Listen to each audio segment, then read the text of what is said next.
आप सुन रहे हैं अहम और गीत की अनोखी कहानी प्यार या तकरार, सिर्फ प्रतिलिपि एफएम पर। गीत दुकान पर दवाई ले रही थी। अचानक उसकी नजर रोड के दूसरी तरफ कार के पास खड़े एक आदमी पर पड़ी, जो एक लड़की को बाहों में लिए हुए था और वह लड़की भी उस आदमी के गले में अपना हाथ डाले हुए थी। गीत को वह आदमी जाना पहचाना लगा और अचानक चौंकती हुई बोली, ये तो अहम है। नहीं नहीं, ये अभी यहाँ कैसे होगा? कहीं मैं फिर से सपना तो नहीं देख रही? उसने अपनी आंखों को रगड़कर साफ किया और दोबारा उस तरफ देखते हुए खुद में। सच ये था कि कुछ देर पहले जब अहम और ध्रुव ने होटल एमराल्ड में एंटर किया तो उनके स्टाफ ने तालियों से उनका स्वागत किया और वह सबके तालियों और कॉन्ग्रेचुलेशंस का जवाब देते हुए आगे बढ़ा। उसने वहाँ एक स्पीच भी दी। उसके बाद शुरू हुआ जश्न का दौर।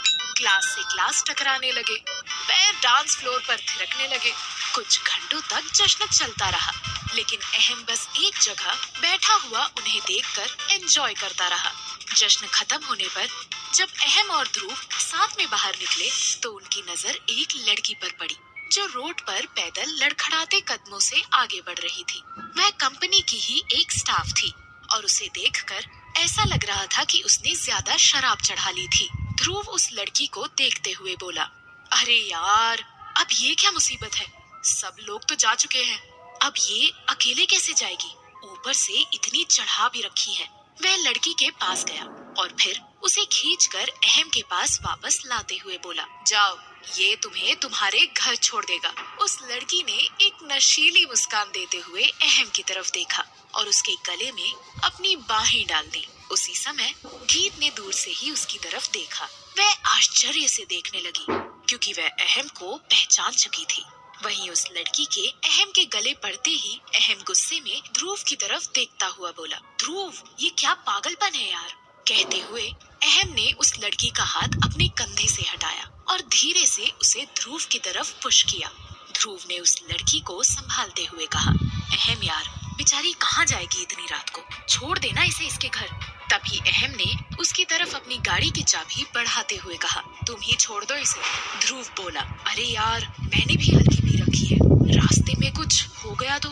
कहते हुए उसने उस लड़की को वापस अहम की तरफ पुश कर दिया। अहम उस लड़की को संभालते हुए गुस्से में बोला, मुझे किसी लड़की की हेल्प नहीं करनी है। अगर खुद को संभाल नहीं सकती है तो पीनी ही क्यों?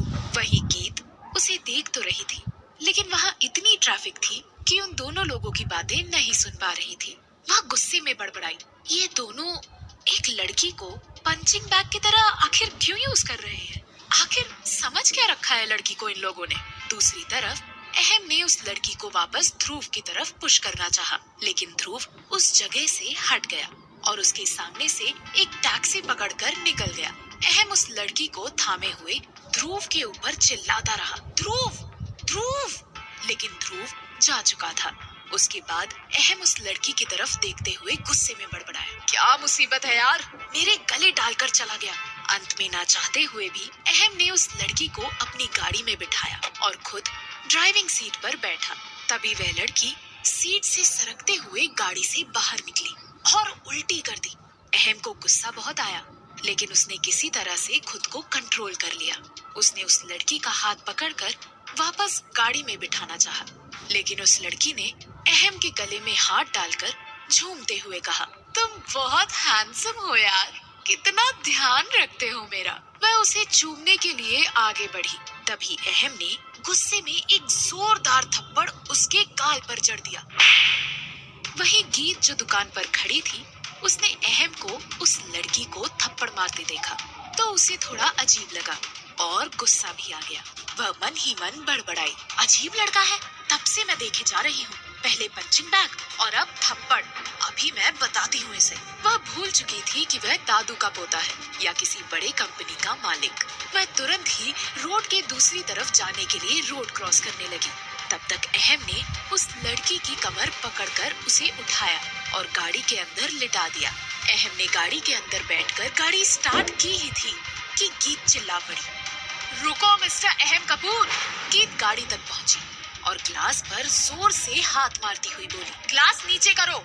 अहम ने अंदर से देखा कि वह गीत थी उसने ग्लास नीचे किया कि तभी गीत गुस्से में उसकी तरफ देखती हुई बोली, तुमने इस लड़की को थप्पड़ क्यों मारा? अहम भी पहले से ही गुस्से में था। उसने तुरंत कहा, मेरी मर्जी है, मैं कुछ भी करूं। तुम पूछने वाली कौन होती हो? अगर तमाशा करना है तो घर के अंदर रहकर करो, बाहर नहीं, समझे तुम? फिर उसने लड़की की तरफ देखा और अहम से कहा, इसकी हालत तो देखो, कितनी शराब पिला दी है तुमने इसे। तुम जैसे अमीर लड़कों ने ही अपनी पूरी बिरादरी को बदनाम कर रखा है। पहले शराब पिलाओ और फिर बाद में उसका फायदा उठाओ। बड़ी कंपनी के मालिक हो तो क्या कुछ भी करोगे लड़कियों के साथ? अहम को गीत की ये बात सुनकर और गुस्सा आया और उसने कहा, मैं कुछ नहीं बोल रहा हूँ, इसका मतलब ये नहीं है कि तुम कुछ भी बकवास करती जाओगी। जाओ और अपने काम से काम रखो।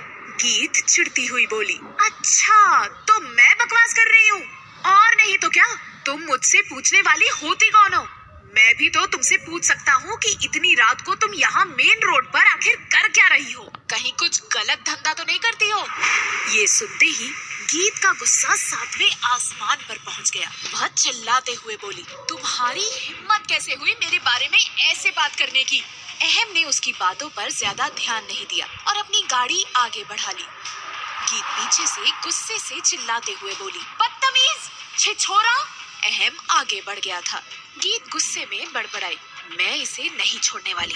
ऐसे लड़के को मैं सबक सिखा कर रहूंगी जो लड़कियों को सिर्फ काम की वस्तु समझते हैं। बड़ी कंपनी का मालिक है तो क्या हुआ, अगली बार मिलो, मैं बताती हूँ कि लड़कियाँ क्या होती हैं। वह गुस्से में पैर पटकते हुए वापस लौट गई।